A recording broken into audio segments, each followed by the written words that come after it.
Programang ito ay rated SPG. Striktong patnubay at gabay ng magulang ang kailangan. Maaaring may masiselang tema, lengguwahe, karahasan, sexual, horror o droga na hindi angkop sa mga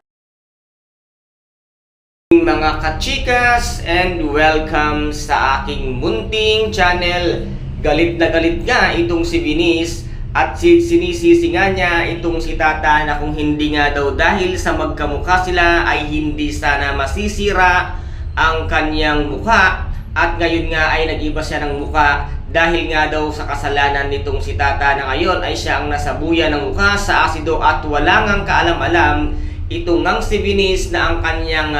Mami Vivian ang siyang dahilan kung bakit nga natapunan ng asido ang mukha nitong ngang si Vinis, dahil siya mismo ang nag-utos dito. Kaya Vinis, wag mong sisisihin si Tata dahil wala nga siyang kaalam-alam sa nangyari sa iyong buhay, dahil siya lamang nga ay binayaran ng iyong Mami Vivian at itong ang si Francis para nga magpanggap na ikaw dahil nung ikaw ay nawawala, kaya walang kasalanan si Tata. Dapat ang sisihin mo ay ang mami mo dahil sa sobrang sakim at kayong mag-ina ay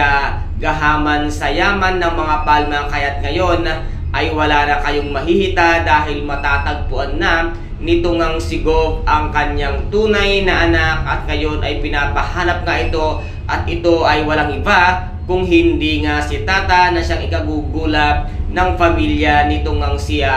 Vivian at itong si Vinis, na ang makakalaban niya pala ay isa sa pinakamayaman nga sa Iloilo na hindi mo siya maaaring kantiin dahil once na mangyari yun, lagot at todas ang buhay nga ng pamilya nitong si Vivian. Kaya guys, ito po ang ating paka-aabangan sa mga susunod na episode dito nga sa May Ilongga Girl. Kung nagustuhan po ninyo ang aking videos for today, paki-subscribe na lamang po ng aking channel, paki-like and share para maging update kayo sa lahat ng gagawin kong videos. Maraming salamat po. Ingat, God bless, and